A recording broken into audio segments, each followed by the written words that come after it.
stop beli 9 hal ini karena literally cuman buang-buang duit. Dan parahnya, sekilas kelihatannya worth it, tapi sebenarnya itu adalah trik dari tim marketing yang memang tugasnya adalah bikin kamu spend lebih banyak duit. Apa aja itu? Yuk langsung kita bahas mulai dari poin pertama, yaitu barang diskon. Oke, jujur aja lah ya, kita semua udah tahu kalau diskon itu trik marketing yang paling tua dan paling efektif. Dan bisnis-bisnis itu punya tim marketing yang expert yang memang tugasnya adalah mempelajari perilaku konsumen. Bahkan zaman sekarang pun udah ada AI yang bisa mempelajari perilaku belanja kamu. Bisnis itu udah tahu kalau misalnya customer mereka lihat diskon lah atau harga coret lah, itu bakal secara psikologi berasa kalau misalnya customernya itu berhemat. Padahal belum tentu. Contoh sederhananya kayak gini deh biar kamu nggak bingung. Let's say kamu lihat barang di toko, misalnya 200.000 kayak gitu. Nah, terus ada poster, diskon 50%, jadi 100.000. Berarti kamu di pikirannya pasti pikirnya, wah aku hemat 100.000 kan? Enggak juga. Kamu bukan hemat 100.000.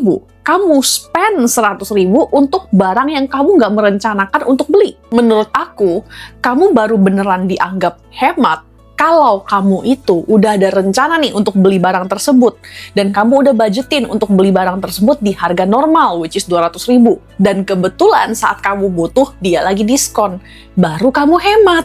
Nah, makanya menurut aku, diskon itu bukan alasan untuk kita pergi shopping atau belanja gitu.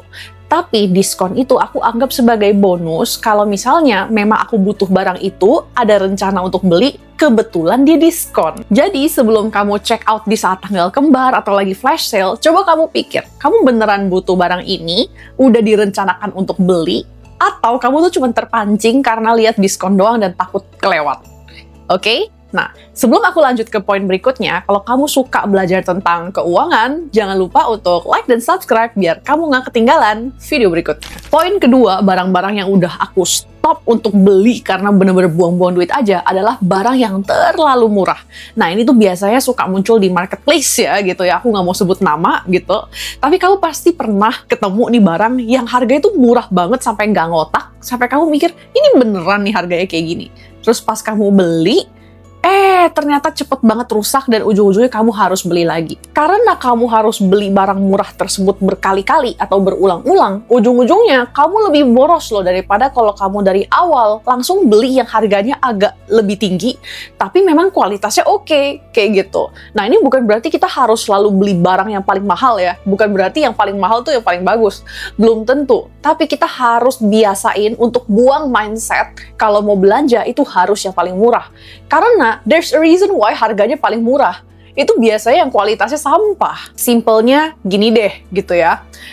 Daripada kamu beli tas 50.000 yang cuma tahan 1 bulan atau cuma 2 kali pakai rusak, mendingan kamu beli tas yang mungkin 400-500.000 tapi tahan 2 tahun kayak gitu. Lebih hemat dalam jangka panjang dan kamu juga lebih bangga bawa barangnya. Poin ketiga itu mobil mahal. Jujur Li ya, mobil itu depreciates very fast, apalagi mobil-mobil mahal. Literally begitu keluar dari dealer itu harganya langsung turun. Dan parahnya, orang-orang tuh suka underestimate seberapa mahal mobil itu. Karena mereka pikirnya, kan aku mampu bayar mobilnya, atau aku mampu bayar cicilannya. Tapi kamu lupa, hidden cost yang ada setelah kamu beli mobil tersebut.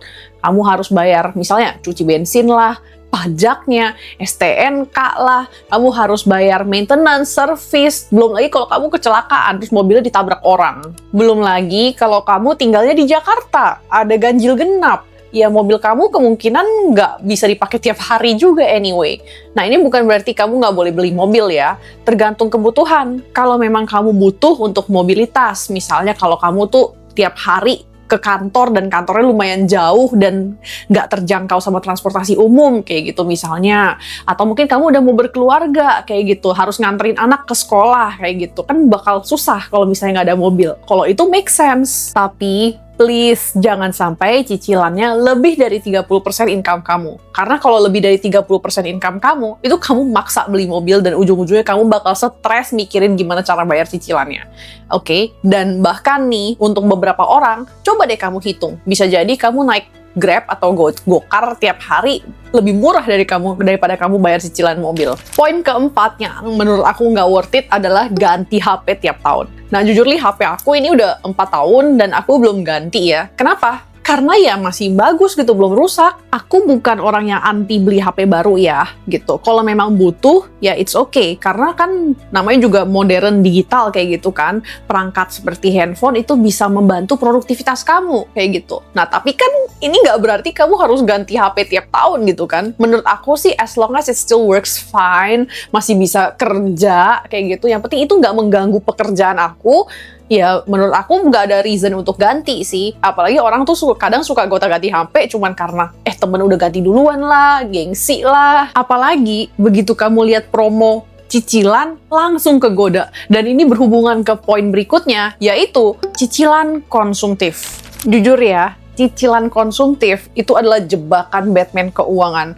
Karena itu bikin kamu merasa kalau kamu mampu, padahal kamu tuh lagi spend duit yang sebenarnya kamu belum miliki. Dan gara-gara kamu lihat kalau, wah cicilannya aku masih mampu beli kok, ujung-ujungnya kamu ngapain?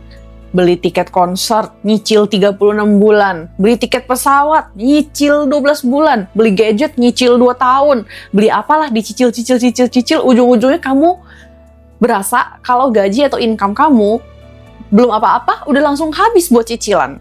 Itu bayar utang loh. Bukan berarti kamu nggak boleh spend untuk beli tiket konser atau liburan ya. Tapi yang benar itu, kamu budgetin dulu nih uangnya. Nabung dulu. Tiap kali kamu dapat income, kamu sisihkan dulu nih. Kamu nabung dulu, baru kamu beli. Bukan beli dulu, terus bayar cicilannya. Kebalik. Oke, hal keenam adalah investasi yang kamu nggak ngerti. Nah, salah satu cara tercepat untuk tiba-tiba miskin adalah kamu investasi di hal-hal yang kamu nggak ngerti. Oke, misalnya kamu lihat teman kamu cuan di kripto, beli koin apa, kamu ikut-ikutan padahal kamu nggak ngerti. Kamu lihat teman kamu beli emas, kamu beli padahal kamu nggak ngerti. Kamu lihat siapa gitu cuan beli saham gorengan, kamu ikut-ikutan padahal kamu nggak ngerti. Ya kalau misalnya kamu investasi tanpa ngerti dan kamu cuma ikut-ikutan lah atau asal beli, itu bukan investasi guys, itu judi. Kalau kamu mau investasi, kamu harus belajar dulu, ngerti dulu cara kerjanya, biar kamu nggak rungkat, biar itu nggak jadi judi, biar beneran investasi. Kamu harus tahu kenapa harganya itu bisa bergerak naik turun. Oke, misalnya kamu mau investasi di emas kayak gitu. Kamu harus tahu nih emas itu apa yang bikin dia naik, apa yang bikin dia turun. Emas itu harganya dipengaruhi oleh apa, pajaknya kayak gimana, resikonya seperti apa. Contohnya seperti itu. Nah, itu kamu harus belajar dulu, jangan cuma ngikut-ngikutan teman. Oke, hal ketujuh adalah souvenir atau hadiah tanpa alasan. Nah, jujur menurut aku ya, budaya oleh-oleh di Indonesia itu udah mulai agak problematik kalau misalnya itu tuh udah jadi kewajiban. Nah, aku kenal nih ada orang yang di kantor dia itu ada budaya siapapun yang pergi liburan pokoknya harus bawa oleh-oleh untuk satu kantor kayak gitu. Basically ya satu ruangan kayak gitu lah. Mungkin ada sekitar 20-30 orang kayak gitu. Dan kalau misalnya nggak dibawain oleh-oleh bakal dianggap pelit kayak gitu. Soalnya menurut aku ya itu udah mulai problematik. Karena menurut aku, kasih oleh-oleh itu sebenarnya optional. Sesuatu yang kalau misalnya orang kasih, itu kita bersyukur loh. Bukan kita berekspek tiap kali orang tersebut liburan, kita harus menerima sesuatu. Menurut aku sih itu udah nggak sehat ya. Dan aku sendiri pun ya jujur aja pernah kena peer pressure seperti ini kayak gitu. Aku kayak ngerasa kalau aku harus ngebawain oleh-oleh buat banyak orang dan ujung-ujungnya aku habis lumayan loh jutaan kayak gitu. Padahal aku tuh sebenarnya nggak niat kasih ke 80% orang-orang tersebut kayak gitu. Oke, mungkin bahkan cuman gara-gara nggak enakan lah atau mungkin orangnya tuh iseng kayak, nanti jangan lupa oleh-oleh ya, padahal mungkin dia cuma bercanda, tapi malahan kita karena nggak enakan dan pengen bikin orang bahagia, ujung-ujungnya kita jadi spend more daripada yang kita intend. Bukan berarti kita nggak boleh kasih hadiah ya, karena menurut aku being generous kepada orang-orang terdekat itu tuh baik. Nah, tapi kuncinya orang-orang terdekat. Kalau kamu mau kasih hadiah atau souvenir atau apapun, itu harus sukarela dan kamunya mau. jangan sampai terpaksa. Karena kalau kamu kasihnya terpaksa, itu bakal berasa seperti beban financial. Nggak cuma buat mental kamu doang, tapi juga buat dompet kamu. Setuju? Poin ke-8 itu eyelash dan nail art khususnya yang di salon. Nah, ini mungkin agak kontroversial ya, tapi ini opini pribadi aku aja gitu, disclaimer gitu ya. Nah, sebagai cewek aku ngerti banget nih, eyelash extension dan nail art itu tuh cakep banget. Tapi jujur, kalau dilakukan secara rutin, itu tuh boncos. Bukan soal harganya. Kalau kamu lihat di price list, mungkin eyelash extension tuh cuma 200-300 ribu. Jadi bukan soal harganya, tapi soal seberapa rutin kamu harus balik ke salon tersebut. Keluar transport lah, harus retouch lah. Contoh aja deh, eyelash extension nih. Kamu sekali pasang misalnya 200-300 ribu, tapi itu cuma tahan 2-3 minggu kayak gitu. Habis itu kamu harus balik lagi ke salon yang sama untuk di retouch kayak gitu. Atau nggak dia bakal bolong-bolong dan jelek kayak gitu. Oke, habis itu kamu kalau mau retouch juga harus ke salon yang sama. Oke, kalau misalnya kamu bosen, capek, kamu rasa jelek, kamu mau lepas, itu pun bayar. Dan parahnya, bikin bulu mata asli kamu itu rontok. Nail art juga sama. Tahannya paling cuma 2-3 minggu, dan kalau misalnya udah 2-3 minggu, udah mulai lepas-lepas, atau gimana, kamu harus balik lagi ke salonnya untuk dilepasin, karena kamu nggak bisa lepasin sendiri. Kayak gitu. Oke, belum lagi tiap kali kamu ke salon, kamu harus spend 2-3 jam untuk di treatment. Makanya, menurut aku, itu tuh wasting time dan wasting money. Bukan berarti aku nggak pernah eyelash extension dan nail art ya, namanya juga cewek gitu ya. Tapi aku prioritaskan my time and my money first. Jadi kalau misalnya aku tuh ada, misalnya aku mau traveling, atau ke depan nih dalam waktu dekat aku bakal ada banyak banget acara berderetan, misalnya lagi musim nikahan kayak gitu, baru aku eyelash extension dan nail art. Tapi kalau untuk sehari-hari, aku bakal pilih yang praktis aja. Kayak sekarang kalau bulu mata tuh aku pakai yang jepit gitu. Aku pakai false lashes yang tinggal dijepit doang, dan itu tuh kayak 1 menit juga kelar kayak gitu. Dan untuk kuku, ini aja aku pakai nail art tempel, press on nails yang paling butuh 20 menit untuk dipasang.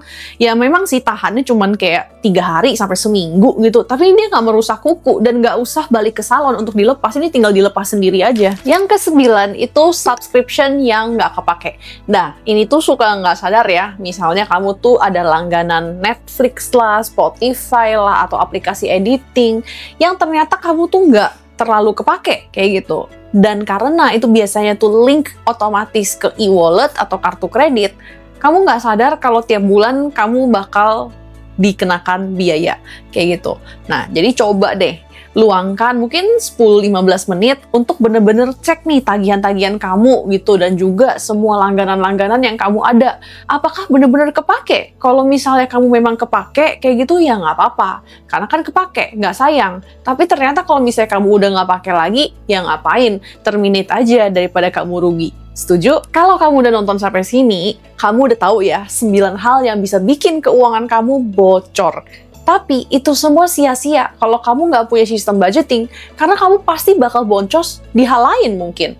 That's why kamu harus belajar sistem budgeting yang gampang banget dan nggak bikin stres. Bahkan paling cuman cukup luangin waktu 1-2 jam aja sebulan, dan caranya udah aku spill semua di videoku yang ini, jadi pastikan kamu nonton biar budgeting kamu makin mantap lagi. Setuju? Thanks for watching dan sampai jumpa lagi di videoku yang ini.